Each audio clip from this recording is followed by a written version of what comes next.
বিসমিল্লাহির রহমানির রহিম। Voice of people with কাজলের পক্ষ থেকে জানাই অভিনন্দন। দর্শক, একটা দেশ সমৃদ্ধ হয় তার বিভিন্ন অঞ্চল নিয়ে। একটা দেশ শুধু রাজধানীকে নিয়ে সমৃদ্ধ হয় না। বিভিন্ন অংশ থেকে বিভিন্ন ধরনের উপাদান তৈরি হয়, বিভিন্ন ধরনের অর্থনৈতিক অবস্থা সচল হয় বিভিন্ন অঞ্চল থেকে। তারপরে একটা দেশ সমৃদ্ধ, জিডিপি বৃদ্ধি পায়। কখনো একটা অঞ্চল নিয়ে হয় না। সেক্ষেত্রে আজকে আমি যে কথা নিয়ে বলবো সেটা হলো পুরো একটা ভাইরাল ইস্যু। সেটা হলো নোয়াখালী বিভাগের আন্দোলনে এই সারা ঢাকা শহর, রাজধানী উত্তাল। আপনারা বিভিন্ন মিডিয়াতে, পত্রিকাতে এবং বিভিন্ন ধরনের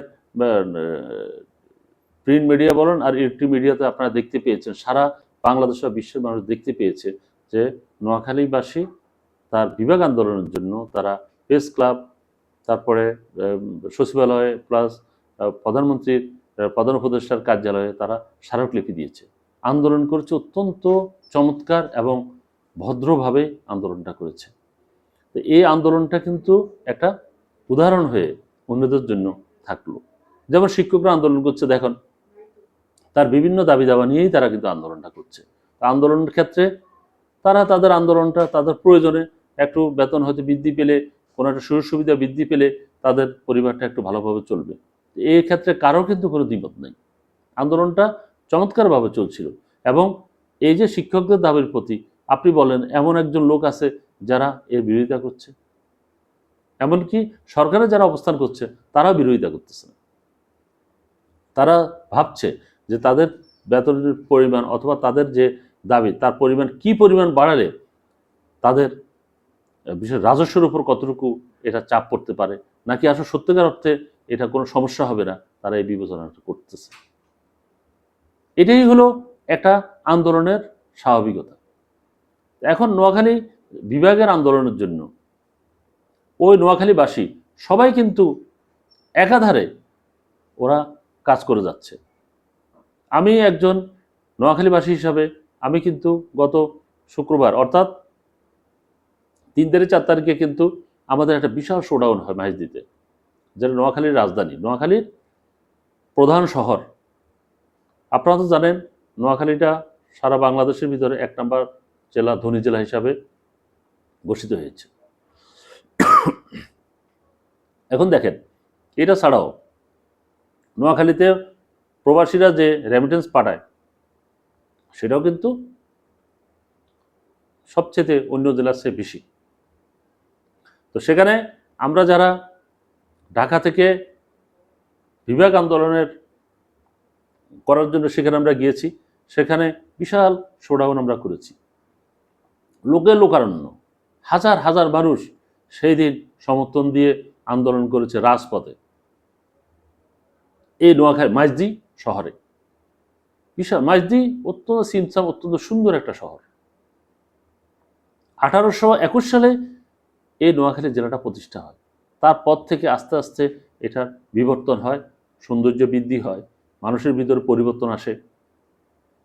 একসময় এই অঞ্চলে বলা ছিল যে এই অঞ্চল থেকে যদি মুসলিমরা, যারা হুজুররা যদি বাংলাদেশের বিভিন্ন অংশ না যেত তাহলে অন্য অংশের মানুষরা হয়তো বিশেষ করে এই আদব কায়দা বলেন আর ধর্মীয় শিক্ষা বলেন সেটা হয়তো অত ভালোভাবে প্রসার হইতো না। একসময় দেখা গেল যে যে কোনো মসজিদে ইমাম সাহেবেরা, মুয়াজ্জিম সাহেবেরা কিন্তু এই নোয়াখালী থেকে ওরা এসছে বিভিন্ন দেশের বিভিন্ন জেলা উপজেলার বিভিন্ন মাদ্রাসা মসজিদে। এটা একসময় এটা প্রচলন ছিল। এখন সেই নোয়াখালী অত্যন্ত আধুনিকতার ছোঁয়ায় এবং সেখানে নোয়াখালী প্রযুক্তি বিশ্ববিদ্যালয় আছে, মেডিকেল কলেজ আছে, সেখানে বিশ্ববিদ্যালয় আছে, সেখানে ঐতিহ্যবাহী নোয়াখালী বিশ্ববিদ্যালয় কলেজ আছে, এসএ কলেজ আছে। এটা ছাড়াও আরও অনেক প্রাইভেট কলেজ আছে, ট্রেনিং সেন্টারগুলো আছে।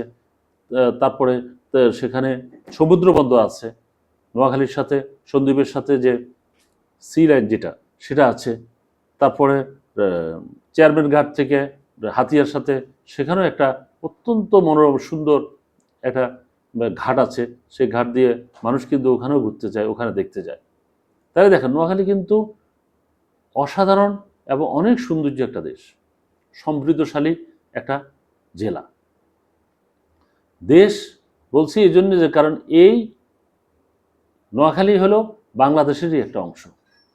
এই জেলাকে উপজেলা করা অনেক, এই জেলাটাকে বিভাগ হিসাবে রূপান্তর করা এটা কিন্তু আগে করা উচিত ছিল। ঢাকা বিভাগের, চট্টগ্রাম বিভাগের পরেই কিন্তু নোয়াখালীর বিভাগ করা উচিত ছিল, কিন্তু সেখানে বিভাগটা করা হয়নি যে কোনো কারণে হোক। এখানে কিন্তু অনেক বড় বড় মহিষীরা কিন্তু জন্মগ্রহণ করেছিল। বড় বড় ঢাকা শহরে বড় বড় ব্যবসায়ী যাদেরকে বলছেন আপনি, ওই যে পার্টেস গ্রুপ বলেন, ওই গ্রুপ সেই গ্রুপ, বিভিন্ন ধরনের বড় বড় ব্যবসায়ী, তারা কিন্তু সবাই নোয়াখালী। এখন সবচেয়ে বড় যে জিনিসটা হলো যে আমরা যে কাজটা করতে চাই, আমরা দেশের জনগণ কিন্তু বিভাগ দাবির জন্য আমরা কিন্তু আন্দোলন করে যাচ্ছি। আমরা বিভাগ দাবি করার জন্য আন্দোলন করে যাচ্ছি। সেক্ষেত্রে আমাদের এলাকার নেতারা, যেমন আমাদের নোয়াখালীতে 6টি আসন আছে, 1 2 3 4 5 6, তাহলে 6টি আসনের আপনি মনে করেন জামাত ইসলাম বলেন তাদের 6 জন এমপি থাকবে, এনসিপি বলেন তাদের 6 জন এমপি থাকবে, প্রার্থী থাকবে, বিএনপি বলেন তাদের 6 জন এমপি প্রার্থী থাকবে, মিনিমাম 6 জন।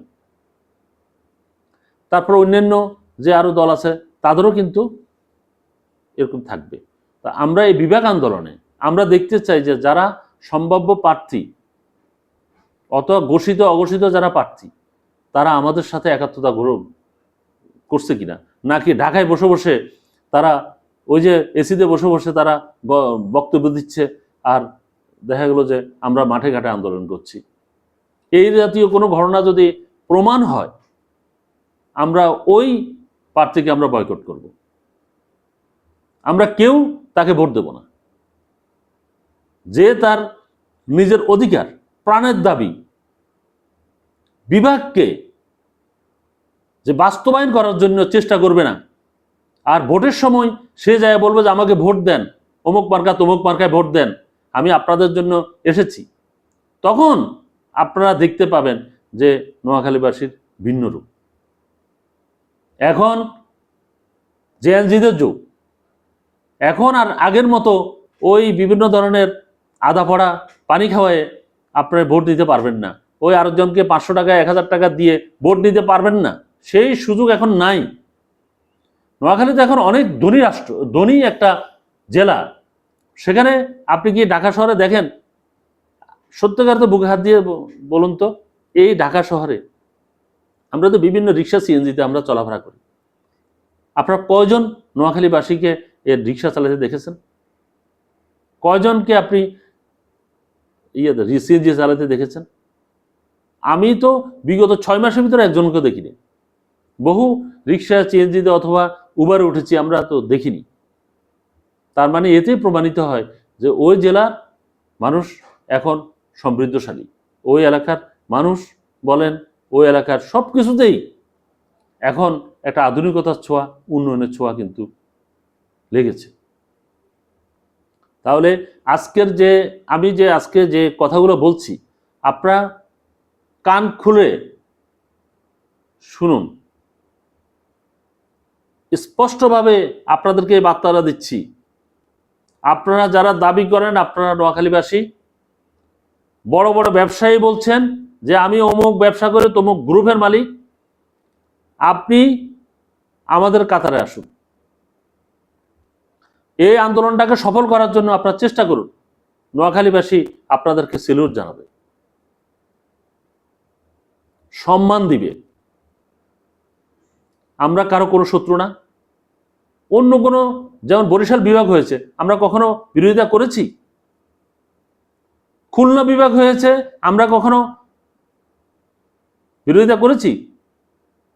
ময়মনসিংহ হয়েছে, আমরা বলেছি যে ময়মনসিংহ হতে পারবে না, নোয়াখালী হবে?